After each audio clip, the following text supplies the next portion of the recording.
Bapak Ibu Saudara sekalian, kita akan masuk dalam pelayanan firman. Doa epiklesis akan kita naikkan ke hadapan Tuhan untuk memohon hikmat-Nya bagi pelayanan firman Tuhan dengan menyanyikan NKB 117, bait yang pertama dan yang kedua, Bersabdalah Tuhanku.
Pembacaan Alkitab, bacaan pertama diambil dari Yehezkiel 34 ayat 11 sampai dengan 16 dan ayat 20 sampai dengan 24.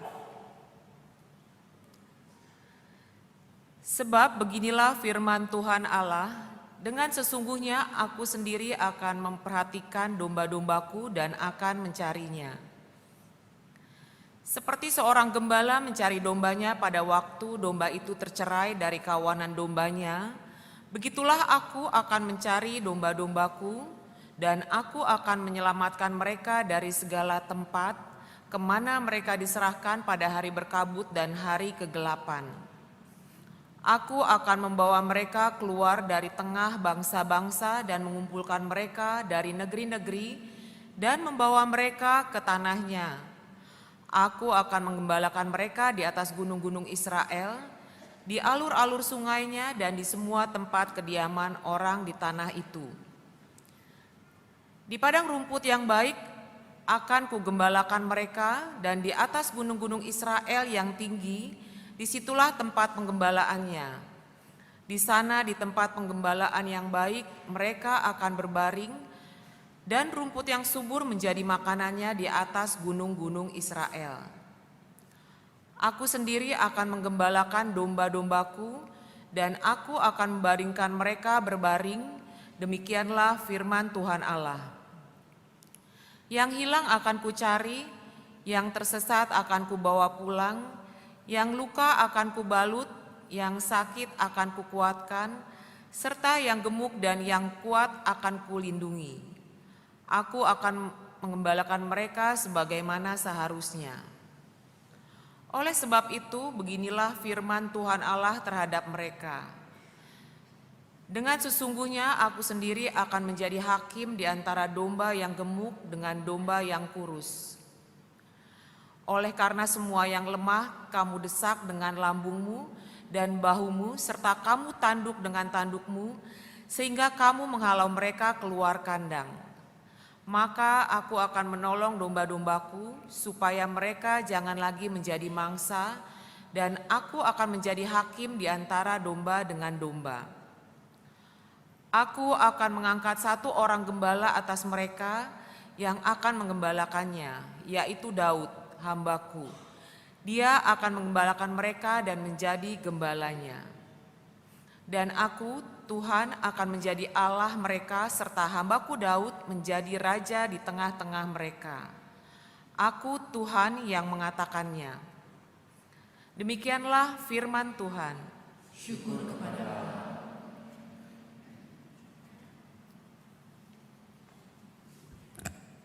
Marilah kita menanggapi firman Tuhan tadi dengan menyanyikan bersama-sama Mazmur 95 bait 1 hingga 7a.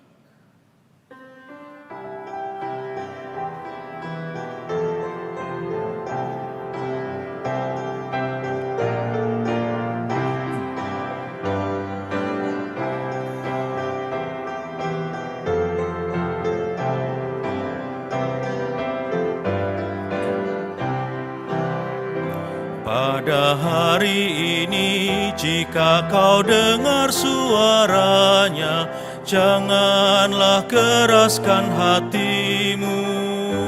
Pada hari ini jika kau dengar suaranya, janganlah keraskan hatimu. Jika kau dengar suaranya, janganlah keraskan hatimu. Pada hari ini jika kau dengar suaranya, janganlah keraskan hatimu. Mari kita bersorak-sorai untuk Tuhan, bagi Dia gunung batu keselamatan kita. Marilah menghadap Dia dengan nyanyian syukur dan bersorak baginya dengan bermazmur. Pada hari ini jika kau dengar suaranya, janganlah dengarkan hatimu.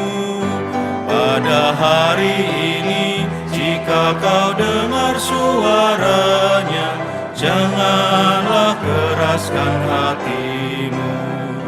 Sebab Tuhan adalah Allah yang besar, Raja Akbar yang mengasihi segala Allah. Bagian bumi terdalam puncak gunung-gunung, laut dan daratan kepunyaan Tuhan. Pada hari ini jika kau dengar suaranya, janganlah keraskan hatimu. Pada hari ini jika kau dengar suaranya, janganlah keraskan hatimu.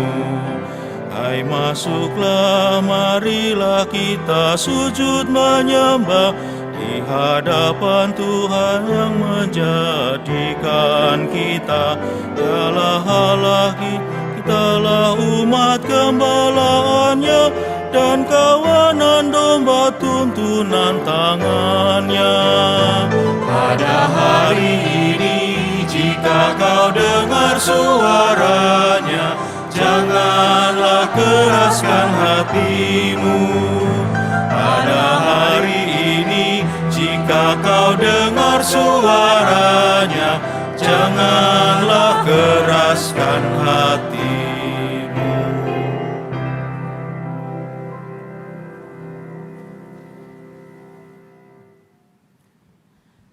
Pembacaan Alkitab bacaan kedua diambil dari Efesus 1 ayat 15 sampai dengan 23. Karena itu, setelah aku mendengar tentang imanmu dalam Tuhan Yesus dan tentang kasihmu terhadap semua orang kudus, aku pun tidak berhenti mengucap syukur karena kamu, dan aku selalu mengingat kamu dalam doaku. Dan meminta kepada Allah Tuhan kita Yesus Kristus, yaitu Bapa yang mulia itu, supaya Ia memberikan kepadamu roh hikmat dan wahyu untuk mengenal Dia dengan benar.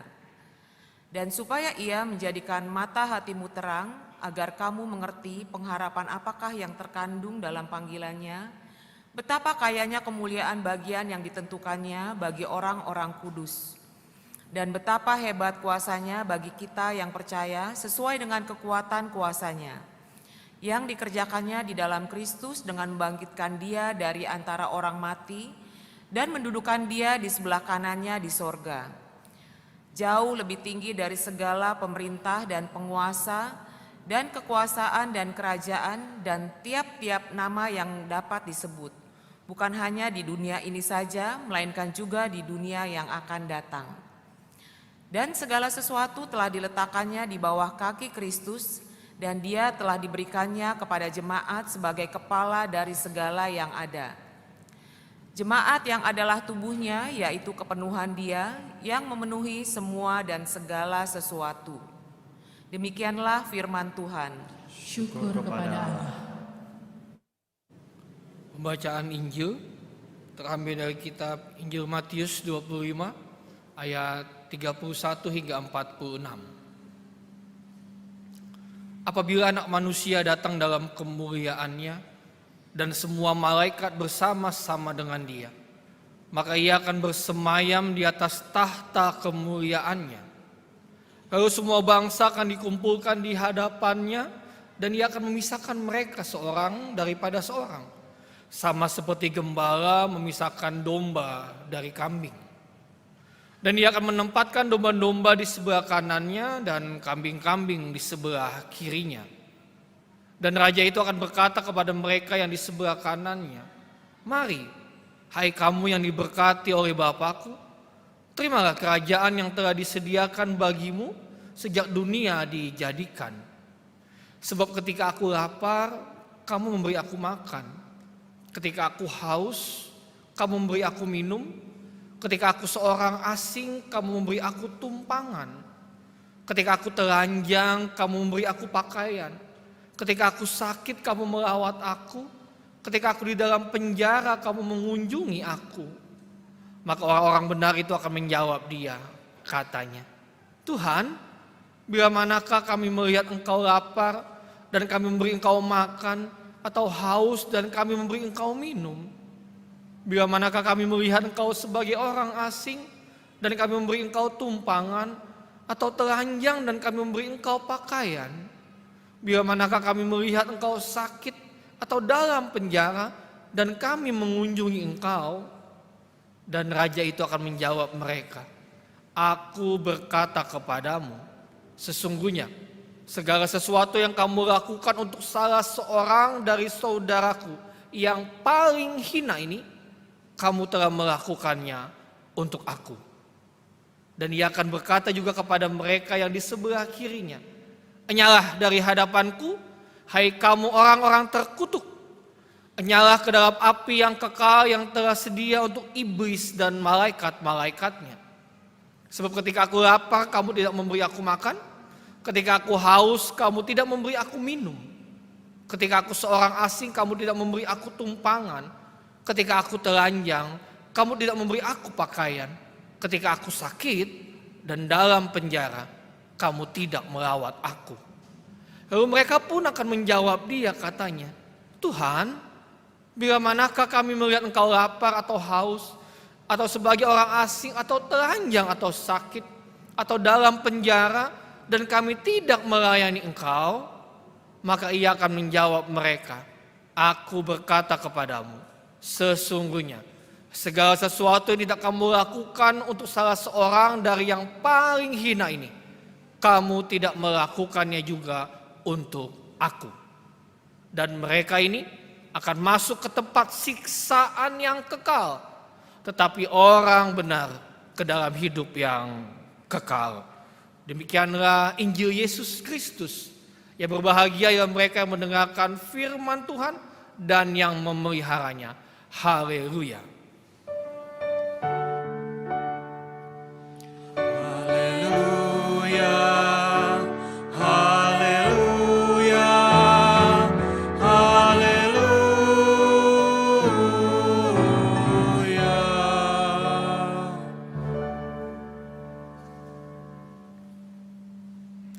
Shalom. Ya, puji Tuhan, Bapak Ibu Saudara sekalian. Karena saya baru perdana ke tempat ini, di tempat ini ada pepatah mengatakan tak kenal maka tak sayang. Bahkan kadang sudah kenal pun gak sayang ya. Ya, saya perkenalkan diri singkat, nama saya Pendeta Abraham Iskia Dotulong. Saat ini saya dipercayakan Tuhan melalui Sinode GKO, melayani sebagai gembala sidang di GKO Bintaro Jaya, di sektor 9, satu gedung dengan GKI Mario Raya, Bapak Ibu. Saya menyelesaikan S1 saya di Fakultas Teologi Universitas Kristen Satya Wacana Salatiga, UKSW. Kalau ada yang satu alma mater di sini, karena di UKSW banyak fakultas, bukan hanya Fakultas Teologi saja. Istri saya 1, anak saya 2, nggak boleh dibalik. Istri 2 nggak boleh. Ya. Kekristenan hanya nikah 1 kali sampai maut memisahkan. Kalau anak boleh bebas. Dari namanya Dotulong, saya orang Manado, Bapak Ibu, suku Manado. Kalau ada di sini, salam baku dapa, salam kenal. Tapi kalau ketemu orang Batak, saya harus bilang saya Ginting. Karena saya sudah sah nikah secara adat, istri saya Karo Surbakti, jadi saya dapat marga ginting. Saya suka bercanda, Pak Pendeta kenapa dikasih marga ginting? Karena saya ganteng. Nggak bercanda Bapak Ibu, jangan dimasukin hati enggak, saya biasa aja. Ya, itu singkat perkenalan saya supaya nanti ke depan di luar sana, di seputaran Bintaro kah, di luar Bintaro ketika ketemu saya ketemu Bapak Ibu, kita bisa bertegur sapa dengan penuh kasih dan kelemah lembutan. Ya Bapak Ibu Saudara sekalian, saat ini saya akan mulai khotbah saya dengan sebuah pertanyaan. Apakah Bapak Ibu tahu yang namanya anak kembar? Tahu? Atau di sini ada yang kembar? Ada yang hadir di jam 9.30 ini, ada yang kembar, tadi di jam 7 ada. Ada anak kembar atau punya saudara kembar? Ya. Nah, saya yakin semua tahu apa itu anak kembar. Ya.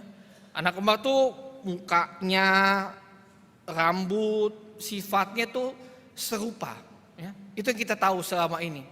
Tapi Bapak Ibu Saudara sekalian, banyak orang yang belum tahu ada banyak perbedaan di antara anak kembar ini. Salah satunya adalah sidik jari. Muka sama, rambut sama, wajah sama, tapi Tuhan menciptakan luar biasa. Salah satu perbedaan anak kembar adalah sidik jarinya Bapak Ibu.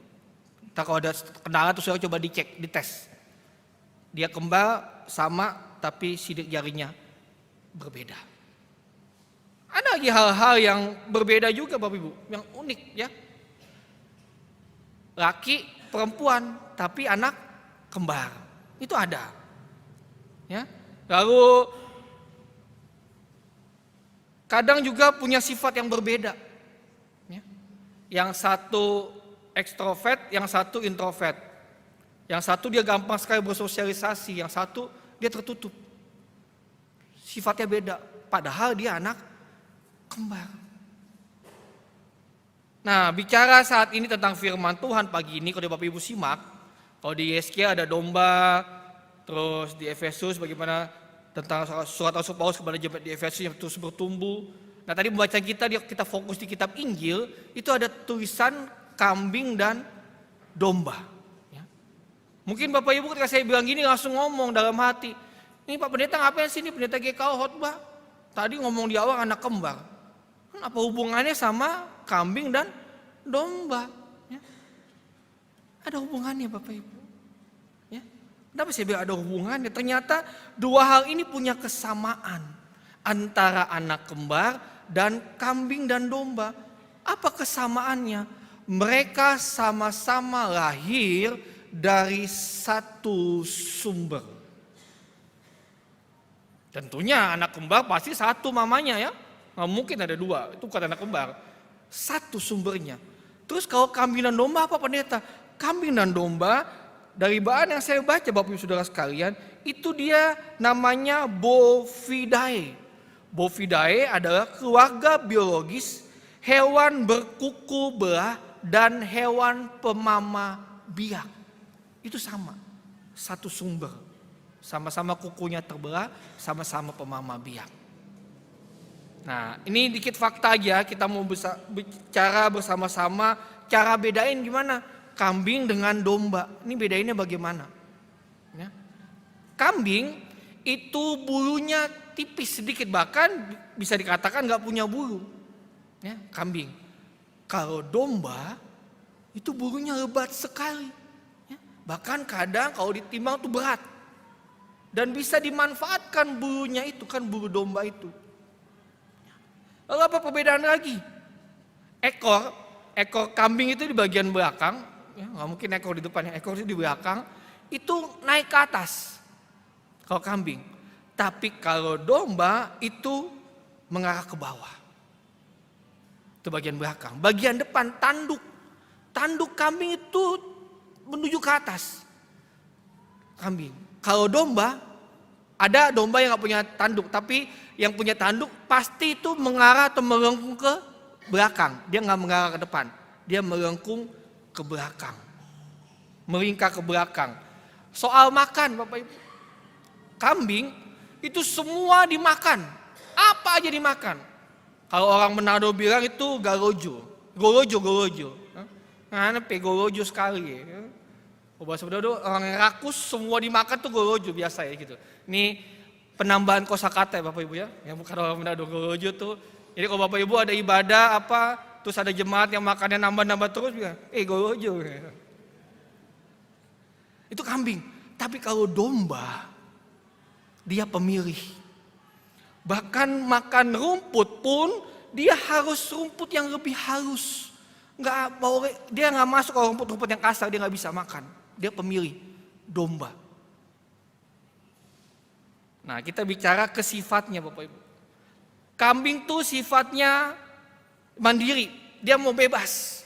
Sedangkan domba itu berkelompok, bersosialisasi dengan baik. Kenapa? Karena dia merasa gelisah ketika dia harus terpisah dari kawanan domba-domba yang lain. Dia mau nyatu.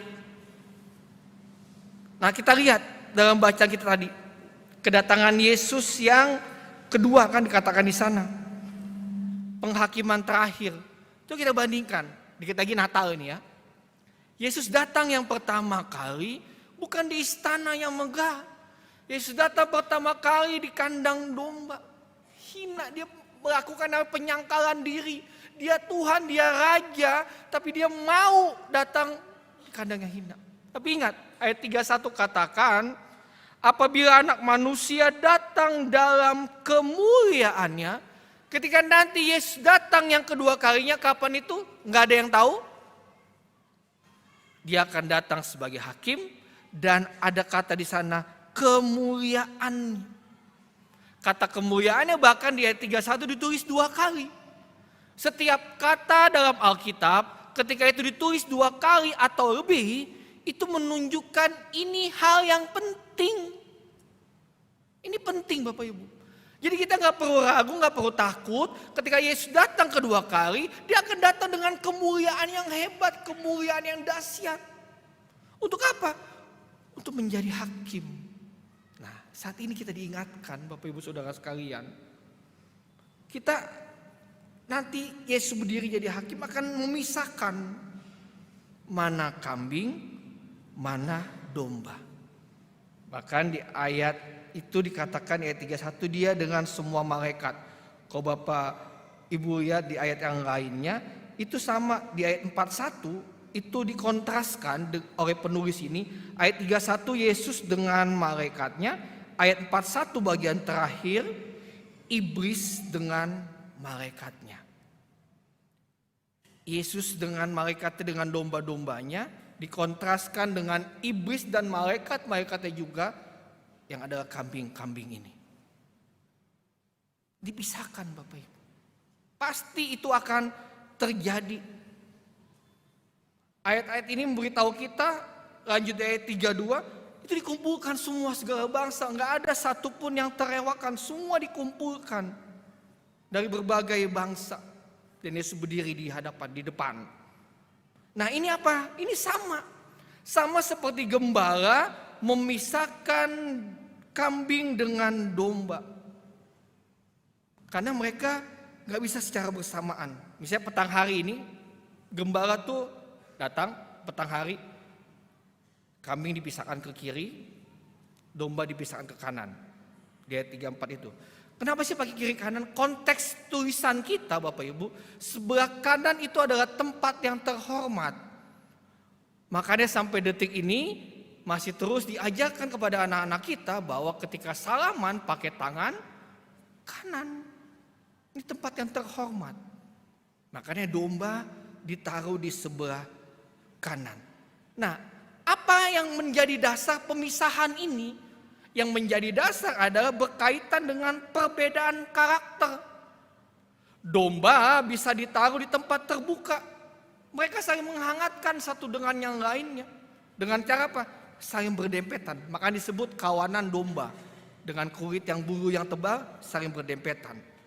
Tapi kambing itu hewan yang sangat individualis. Dia nggak mau bersama-sama, dia nggak mau berdempetan. Makanya waktu malam kambing dimasukin di kandang, domba dibiarkan begitu saja. Karena sama-sama. Baru saya mau katakan, sadar nggak sadar, kita ini kambing. Wah, Pak Pendeta, saya domba. Tadi ada karakter kambing itu individualistiknya luar biasa, egoismenya luar biasa. Saya kasih contoh kenapa tadi saya ngomong kita semua ini kambing. Hal sederhana Bapak Ibu. Ketika kita sedang foto-foto, ya, foto-foto entah di mana tempat wisata atau apa foto. Nah, pertama kita lihat hasil fotonya, terus kita zoom, cari wajah kita. Ah, ini saya kurang manis, saya kurang cantik, hapus. Foto lagi, cari lagi hasil foto, di zoom sampai zoom betul-betul di zoom berkali-kali. Dilihat lagi, nah ini saya manis, saya cantik, saya ganteng. Klik, posting di media sosial. Betul atau betul? Ya, ini contoh sederhana. Betapa individualisnya manusia, betapa egoisnya tinggi sekali. Sama seperti kambing. Coba tanya, biar nggak tegang, tanya sebelah kanan kirinya, kamu kambing atau domba? Tanya, dicek coba, yang di atas coba cek sebelah kanan kiri. Tanya kambing atau domba tuh, ya, Bapak Ibu, ya kita domba, tapi jangan jadi kambing, ya. Lalu siapa sih sesungguhnya orang-orang yang diwakili oleh kambing dan domba ini Bapak Ibu? Ini hal yang menarik. Saya bacakan di ayat 37 itu, maka orang-orang benar itu akan menjawab dia katanya, Tuhan. Nah, ayat 37. Di ayat 44, lalu mereka pun akan menjawab dia katanya, Tuhan. Yang domba panggil Tuhan, yang kambing pun panggil Tuhan. Artinya apa mau dikatakan? Semua kita orang percaya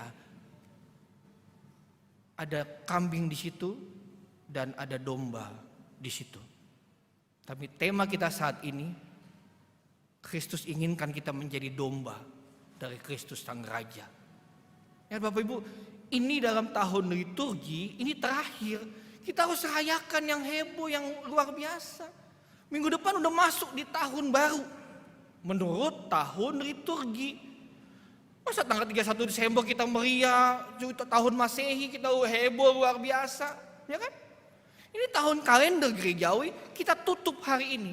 Minggu depan kita mulai dengan minggu Advent yang pertama. Minggu penantian berharap Kristus datang, Kristus lahir. Ya, mempersiapkan hati untuk menyambut Natal. Mari pakai momen ini merayakan, ayo ini hari terakhir saya mau benar-benar menjadi domba. Karena sama-sama panggil Tuhan. Tapi domba melakukan tugasnya. Kambing tidak melakukan tugasnya. Dua hal yang saya bagikan hari ini untuk kita semua. Kita dapat belajar menjadi domba Kristus dengan memiliki satu, kasih. Ini yang selalu terus digaungkan oleh orang-orang percaya. Apakah kita memiliki kasih kepada salah seorang dari saudaraku yang paling hina tadi yang disebutkan oleh Yesus? Ketika mereka lapar kita kasih makan, mereka haus kita kasih minum, mereka teranjang kita kasih pakaian, mereka gak ada itu kita kasih tumpangan, mereka di penjara kita kunjungi mereka sakit kita kunjungi. Apakah kita sudah melakukan kasih itu kepada orang-orang yang Yesus bilang yang paling hina ini? Kata saudara itu mengacu kepada mereka yang melakukan kehendak Allah dan mengasihi saudaranya. Dan di dalam hal inilah para domba yang melakukan hal tersebut. Karena dalam kasus para kambing, mereka tidak mengasihi saudaranya tersebut. Di ayat perbandingannya tadi. Ya. Mari Bapak Ibu, poin pertama ini. Kita mau mengasihi satu dengan yang lainnya. Bukan hanya dalam gereja ini, tapi semuanya. Di luar pun kita saling mengasihi. Dan saya mau katakan, mengasihi, kasih itu bukan opsi atau pilihan. Itu adalah perintah Tuhan. Antonius sendiri berkata, kasihilah Tuhan Allahmu dan kasihilah sesamamu manusia seperti dirimu sendiri. Yesus nggak kasih pilihan, kamu kasih Allah atau kasih sesama. Enggak, ini perintah dua-duanya kita harus lakukan. Bagaimana mungkin kita katakan, Pak Pendeta saya benar-benar mengasihi Tuhan, saya hidup dalam pujian penyembahan kepada Tuhan. Tapi tetangga kita kesusahan, jemaat yang kita kena kesusahan, kita gak pernah datang kepada mereka. Itu hal omong kosong Bapak Ibu. Jangan pernah katakan engkau mengasihi Tuhan dengan segenap hatimu ketika engkau belum mengasihi sesamamu. Itu bukan kasih. Kasih itu ditunjukkan, bukan hanya diucapkan. Tapi mulailah dengan ucapan. Sudah gini, nggak usah tegang, bilang kanan kirinya, aku mengasihi engkau. Ya, aku mengasihi engkau. Ini kasih agape ya, kasih Allah, bukan kasih. Jangan dipakai anak muda untuk tembak pasangannya suka aku. Jangan, ini kasih dalam kekristenan. Ya, aku mengasihi engkau, saya mengasihi semua Bapak Ibu. Bukti kasihnya, mari tunjukkan. Hal yang kedua berkaitan dengan kasih ini apa Bapak Ibu Saudara sekalian? Ketika kita sudah mengasihi, maka menjadi domba Kristus harus memiliki iman dan ketaatan. Iman dan ketaatan adalah hal yang tak terpisahkan. Iman yang merupakan ketaatan kepada Allah adalah apa? Iman yang sesuai dengan pengajaran Tuhan. Iman berkaitan juga dengan sebuah komitmen Bapak Ibu. Harus komit. Saya beriman, saya punya komitmen. Jika kita menjadi seorang Kristen, berarti kita harus punya komitmen untuk mengasihi sesama kita. Mari buat komitmen untuk mengasihi sesama kita. Saudara seiman tapi juga kepada semua orang. Ya? Mari membantu, mari menolong orang lain Bapak Ibu Saudara sekalian. Dan ketika kita menolong orang lain, bukan harus diumbar-umbar, diberitahu, dikasih tahu di warta jemaat apa enggak. Mari terus hidup dalam kasih komitmen. Dan bicara dengan komitmen, saya baru dapat tadi ketika selesai ibadah jam 7 terinspirasi. Ada panitia Natal, minggu depan akan bagi-bagi sembako dan sebagainya. Maaf Bapak Ibu, saya harus ingatkan. Ketika kita komitmen taat, itu bukan hanya momen Natal. Tapi selama kita hidup, selama GKI Bintama ada di sini, mari jadi saluran kasih bagi sesama. Amin. Ya, jangan cuma pakai bagus, momen Natal, momen Paskah bagus. Tapi bukan lebih baik ketika setiap saat. Kenapa? Kita nggak tahu kapan Kristus datang untuk yang kedua kalinya. Ini bicara tentang hari penghakiman. Dan kita melakukannya itu karena apa? Digerakkan oleh kasih Kristus. Sebagai penutup Bapak Ibu Saudara sekalian, saya akan tanya terakhir ini. Jadi, apakah kita mau menjadi domba atau kambing di hadapan Tuhan saat penghakiman tiba? Jadi domba atau kambing? Ya, kita mau jadi domba. Ya. Enakan daging domba atau daging kambing? Oh kambing, ada yang kambing. Sisi kiri jawabannya kambing semua. Saya lagi ngetren daging domba ya, domba muda. Sop dopmut sebut kalau di beberapa mall, sop domba muda ya. Saya sekarang lebih suka domba muda. Enak, supaya saya terus jadi domba, nggak jadi kambing. Kambing kata kolesterolnya tinggi, tapi kalau domba aman. Domba aman untuk kesehatan. Jadi mari kiranya kita menjadi domba yang dengan segala keterbatasan kita. Ingat, domba tuh jarak pandangnya terbatas. Dia nggak bisa melihat jauh. Artinya apa? Kita pun terbatas Bapak Ibu. Artinya kita harus berharap penuh sama Tuhan. Siapa Tuhan? Tuhan Yesus adalah gembala kita yang agung. Kita dombanya terus bernaruh harap kepada Dia. Kita domba, kita terbatas. Tapi mari peka. Kita peka dengar suara gembala kita, dengar suara Yesus. Bukan hanya peka dengar suara Tuhan, tapi apa? Pekalah juga dengan suara kawanan di sekitar kita, domba-domba itu yang banyak kekurangan, yang banyak menderita saat ini. Bukan hanya bicara hal ekonomi, tapi mungkin dia sedih, dia ada pergumulan, percekcokan dengan suaminya, dengan istrinya, dengan anak-anaknya, dengan orang tuanya. Mari kita hadir di tengah-tengah mereka, kita doakan mereka. Pundak kita menjadi, bahu kita menjadi tempat mereka bersandar untuk menangis, mengeluarkan keluh kesah mereka. Itulah bukti kita mengasihi dan kita peka pada suara Tuhan dan peka terhadap kesusahan saudara-saudara kita. Selamat menjalani 1 minggu ke depan. Jadilah domba dari Kristus Sang Raja ketika kita peka suara Tuhan dan peka dengan kawanan domba sekitar kita. Tuhan Yesus memberkati kita semua. Amin. Saat hening sejenak.